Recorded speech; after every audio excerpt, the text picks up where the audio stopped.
बिस्मिल्लाहिर्रहमानिर्रहीम अस्सलाम वालेकुम। Welcome to informational institute. आज हम देख रहे हैं CS602 का lecture number 25, mathematics of lighting and shading part 1।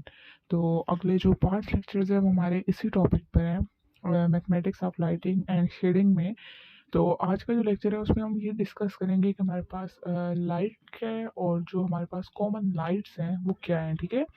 फिर इसी तरह हम लाइट्स की टाइप को डिस्कस करेंगे। तो आपने ये चीज़ मिक्स नहीं करनी। हम जब ये कहेंगे कि हमारे पास लाइट्स की डिफरेंट फॉर्म क्या है तो वो अलग है, और जब हम उनकी टाइप्स के बारे में बात करेंगे तो हम इस चीज़ के बारे में बात करेंगे कि हम लाइट को किस तरह ट्रैवल कर सकते हैं, ठीक है।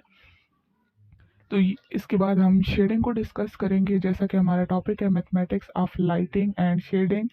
तो शेडिंग में हमारे पास शेडिंग की टाइप्स हैं, और फिर नेक्स्ट लेक्चर्स में हम लाइट और शेडिंग को मिलाकर इस तरह की कैलकुलेशंस और फार्मूला उनके डिराइव करेंगे। तो आज हम उसका पार्ट 1 डिस्कस करेंगे। इसमें सबसे पहले उन्होंने कहा है कि हमारे पास जो लाइट की प्रॉपर्टीज़ हैं वो कलर एंड इंटेंसिटी है, ठीक है। लाइट हमारे पास मुख्तलिफ कलर्स में भी होती है एंड और इंटेंसिटी भी वेरी करती है, यानी वो कितनी शिद्दत से डिलीवर्ड हो रही है।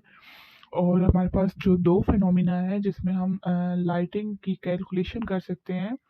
तो जो पहला है उसमें हम interaction of light with the surface boundary को डिस्कस करते हैं, और जो सेकंड हमारे पास फिनोमिना है उसमें हम ये डिस्कस करते हैं कि हमारे पास जो लाइट है वो कैसे अब्जॉर्ब हो रही है, ट्रांसमिटेड हो रही है और स्कैटर्ड हो रही है मुख्तलिफ मटेरियल के साथ।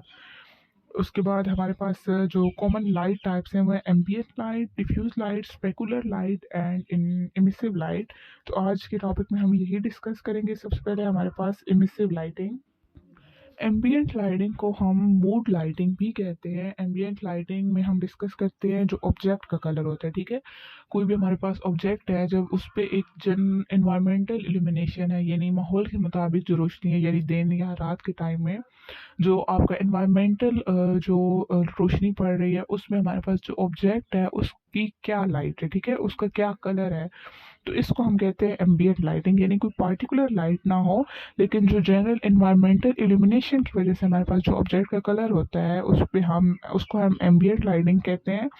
और एम्बिएंट लाइटिंग में हम ग्लोबल इल्यूमिनेशन डिस्कस करते हैं, यानी हमारा जो पूरा माहौल है उसमें कितनी रोशनी है, ठीक है, इल्यूमिनेशन वो कितना हमें रोशन करता है। तो हम एम्बिएंट लाइटिंग में जस्ट इन्वायरमेंटल लाइट होती है उसको डिस्कस करते हैं।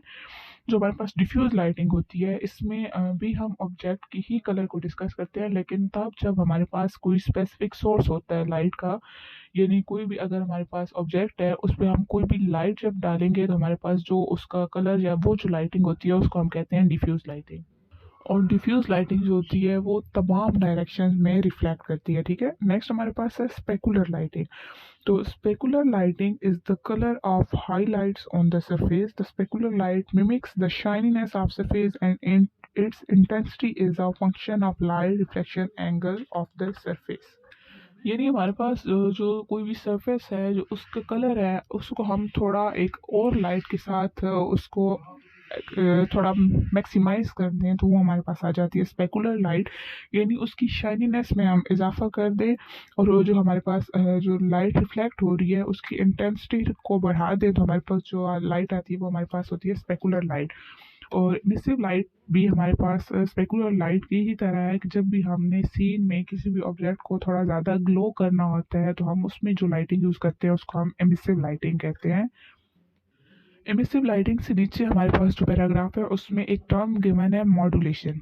मॉड्यूलेशन हमारे पास होती है मल्टीप्लिकेशन, ठीक है। हम जैसे कलर्स की बात कर रहे हैं तो मॉड्यूलेशन कलर्स में कंपोनेंट बाय कंपोनेंट मल्टीप्लिकेशन को कहते हैं।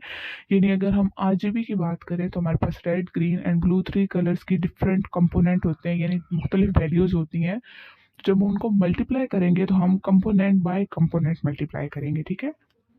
अब हम जब हमने फाइनल कलर हमने फाइंड करना होता है आरजीबी वैल्यूज़ का, तो हमारे पास जो लाइट के कंपोनेंट होते हैं वो, और जो हमारे पास सरफेस पे जो लाइट पड़ रही होती है उसके जो कंपोनेंट होते हैं उनको हम कंपोनेंट बाय कंपोनेंट मल्टीप्लाई करते हैं। और जो हमने फाइनल कैलकुलेशन होती है तो उसमें हम हमारे पास जो है 4 स्टेप्स हैं। फर्स्ट स्टेप में हम क्या करते हैं कि हमारे पास जो एम्बिएंट लाइट होती है सरफेस पे वो कैलकुलेट करते हैं। उसके बाद हम डिफ्यूज एंड स्पेकुलर लाइट होती है वो कैलकुलेट करते हैं, और एट द एंड हम एमिसिव लाइट कैलकुलेट करते हैं, और हम फाइनल कलर में इन तीनों लाइट्स को ऐड कर देते हैं, तो हमारे पास जो फाइनल कैलकुलेशन होती है लाइटिंग की वो आ जाती है।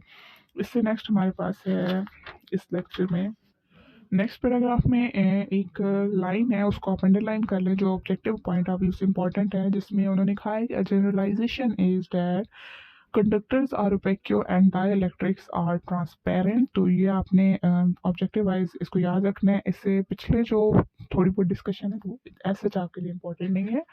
तो ये लेक्चर यहीं पे एंड होता है। इंशाल्लाह आपके साथ नेक्स्ट लेक्चर में मुलाकात होगी। लेक्चर की समझ आ गया तो चैनल को सब्सक्राइब कर दें, लाइक कर दें, शेयर कर दें। बहुत शुक्रिया। अल्लाह हाफ़िज़।